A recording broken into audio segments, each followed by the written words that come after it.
Bonjour à tous, bonjour à toutes, je suis Fiona Radkoff, inspectrice d'anglais. Une courte vidéo suite à une question très intéressante qu'on m'a posée dans les commentaires sur YouTube. Et c'est ou sur une personne qui m'a écrit, je me souviens plus, mais peu importe. Je reprends mes études en LLCER. J'ai un excellent niveau en anglais, mais je déteste par-dessus tout la littérature. Point d'exclamation. Je stresse déjà pour les épreuves alors que je viens tout juste de commencer l'année. Si vous pouviez me donner des conseils pour réussir dans cette matière, je suis preneuse. Ok, donc vous voyez, c'est une question qu'on me pose qui est très intéressante. Et alors ça peut paraître surprenant pour ceux d'entre vous qui ont fait des études d'anglais à l'université, qui ont appris l'anglais avec l'apprentissage de la littérature, le goût de la langue, de la littérature. Mais c'est vrai qu'il y a un certain nombre de personnes qui sont professeurs d'anglais ou qui deviennent professeurs d'anglais et qui ont eu d'autres métiers auparavant ou qui ont fait d'autres études. Or, pour l'épreuve de CAPES, il est possible qu'ils tombent sur un extrait littéraire. Il y a des œuvres littéraires qui sont quand même des incontournables. Et puis, ils peuvent avoir des supports sur le plan didactique qui peuvent être d'origine littéraire et qu'il va falloir qu'ils travaillent, il va falloir qu'ils présentent comment on va le travailler avec les élèves. Et puis sans compter, s'ils deviennent enseignants, notamment au lycée, il faut quand même avoir le plaisir de lire si c'est ce qu'on va enseigner aux élèves. On veut transmettre aux élèves le plaisir de la lecture d'œuvres littéraires notamment. Donc comment faire? Alors, j'ai quelques conseils, et si les collègues, vous avez d'autres conseils, n'hésitez pas à les mettre sous cette vidéo. Donc, le premier, c'est que je pense que l'entrée dans une œuvre littéraire prend du temps, même pour quelqu'un qui aime la littérature. Donc moi je lis beaucoup parce que j'aime lire et j'ai toujours aimé lire. Mais quand on commence avec certains auteurs, par exemple, on peut mettre du temps à rentrer dedans. Parce que le style peut être très différent ou la thématique, on peut ne pas l'aimer. Donc je dirais que le premier conseil, d'abord c'est de choisir une œuvre qui est courte, choisir une œuvre qui est un grand classique. Par exemple, on peut penser à The Great Gatsby.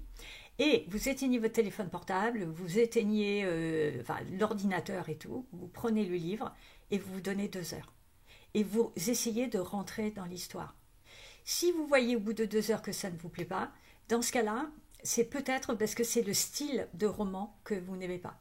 Et dans ce cas-là, il faut peut-être chercher un autre style de roman. Parce qu'en fait, dans la littérature, vous avez beaucoup de genres différents.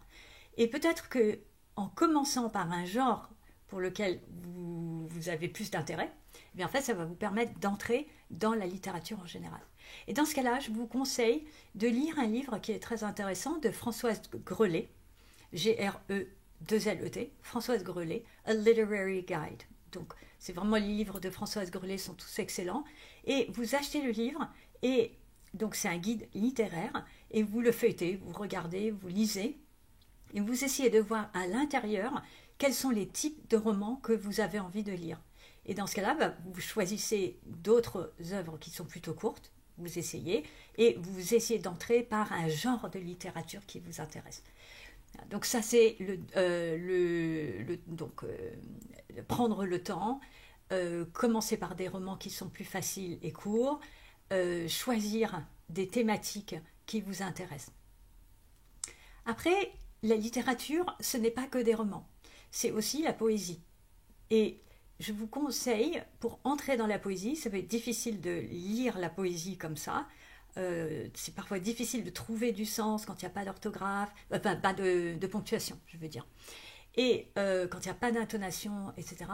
Or, il y a des auteurs et il y a des poètes qui lisent à voix haute la poésie. Et alors, c'est absolument passionnant. Ça donne tout un sens. On voit qu'il y a de l'humour ou qu'il y a de la tristesse selon l'interprétation, etc. Et commencez par Maya Angelou.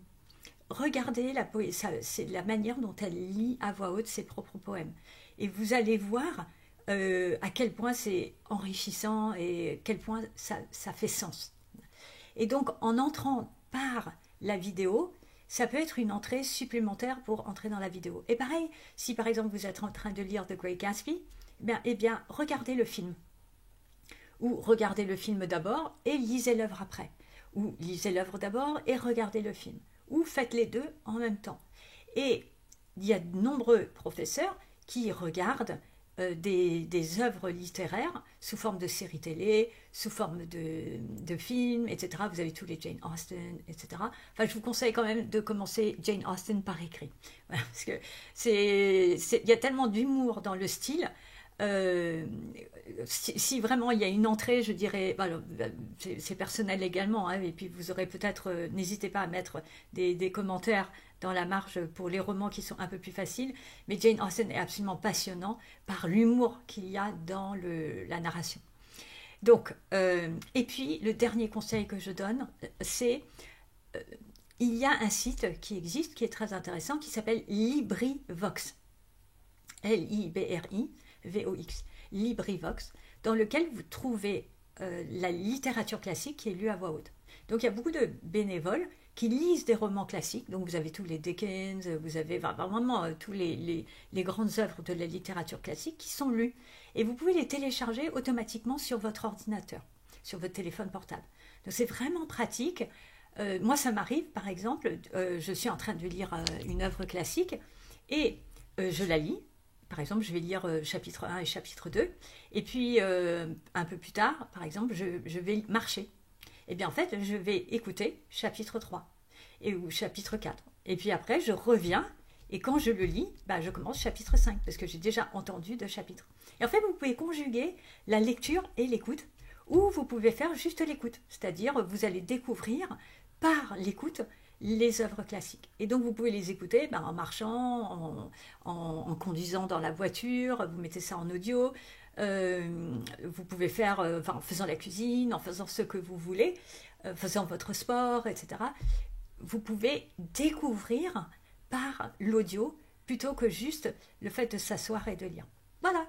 Donc c'est la réponse à la question. J'espère que ça aidera la collègue et les autres collègues.